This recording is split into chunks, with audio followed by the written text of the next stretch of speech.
Frères et sœurs, bonjour. Nous achevons notre parcours sur Saint-Claude et sur la confiance et l'espérance. Et nous le faisons, nous l'avons fait en parcourant le livre de l'Apocalypse.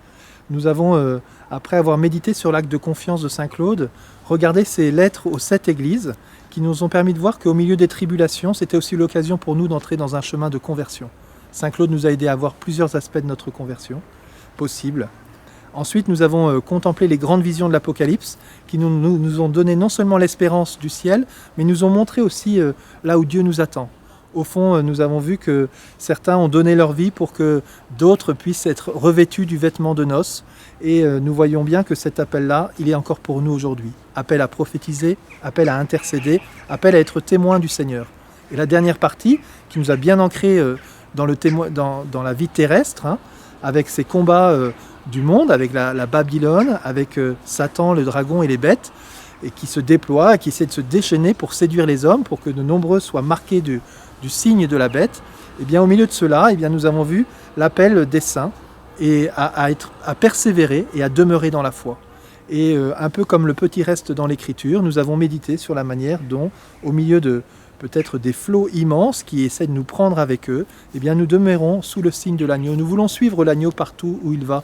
Voilà, nous sommes peut-être comme des agneaux au milieu des loups, mais cela ne nous empêche pas, ne nous met pas dans l'inquiétude.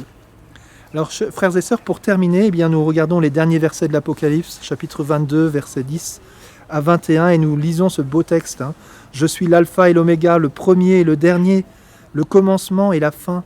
Heureux ceux qui lavent leurs robes, afin d'avoir droit à l'arbre de vie et d'entrer par les portes dans la cité.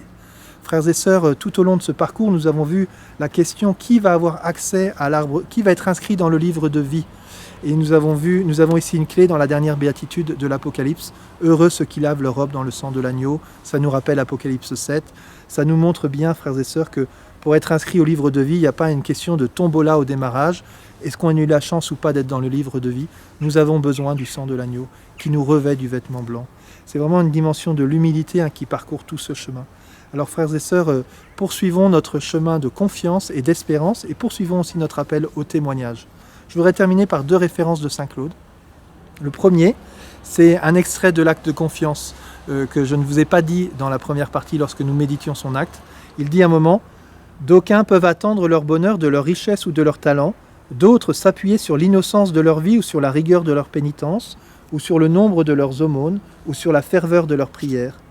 Parce que vous m'avez, Seigneur, affermi d'une manière singulière dans l'espérance. Pour moi, Seigneur, toute ma confiance est ma confiance même. Cette confiance ne trompe jamais personne. Celui qui a mis sa confiance dans le Seigneur a-t-il été déçu? Celui qui a persévéré dans la crainte du Seigneur a-t-il été abandonné? Voilà, frères et sœurs, dans l'Apocalypse, on peut voir toutes ces richesses de la Babylone, tous les rois qui veulent se mettre sous le regard de la bête pour pouvoir rentrer dans cette consommation. Et Saint-Claude nous dit, mais moi, ma confiance, je ne la mettrai pas dans mes richesses, pas dans mes talents, je la mettrai dans la confiance même, dans l'humilité et dans l'agneau. Dernier texte, frères et sœurs, vraiment pour conclure, eh bien, je vous propose de réentendre cet acte de consécration de Saint-Claude la Colombière au cœur de Jésus. Sacré cœur de Jésus, apprenez-moi le parfait oubli de moi-même, puisque c'est la seule voie par où l'on peut entrer en vous. Puisque tout ce que je ferai à l'avenir sera à vous, faites en sorte que je ne fasse rien qui ne soit digne de vous. Enseignez-moi ce que je dois faire pour parvenir à la pureté de votre amour, duquel vous m'avez inspiré le désir. Je sens en moi une grande volonté de vous plaire, et une plus grande impuissance d'en venir à bout, sans une lumière et un secours très particuliers que je ne puis attendre que de vous. Faites en moi votre volonté, Seigneur, je m'y oppose, je le sens bien, mais je voudrais bien ne pas m'y opposer. C'est à vous de tout faire, dit vainqueur de Jésus-Christ. Vous seul aurez toute la gloire de ma sanctification si je me fais saint. Cela me paraît plus clair que le jour. Mais ce sera pour vous une grande gloire, et c'est pour cela seulement que je veux désirer la perfection. Amen. Frères et sœurs, à la fin des temps, il n'y aura plus de lumière, il n'y aura plus la lumière du soleil parce que l'agneau sera notre lumière.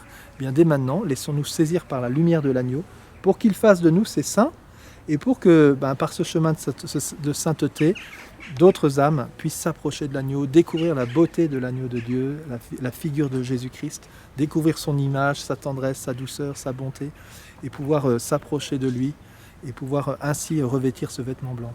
Frères et sœurs, prions les uns pour les autres. Au milieu de ce monde, demeurons dans la confiance et l'espérance. Dieu est là, l'agneau est au milieu de nous.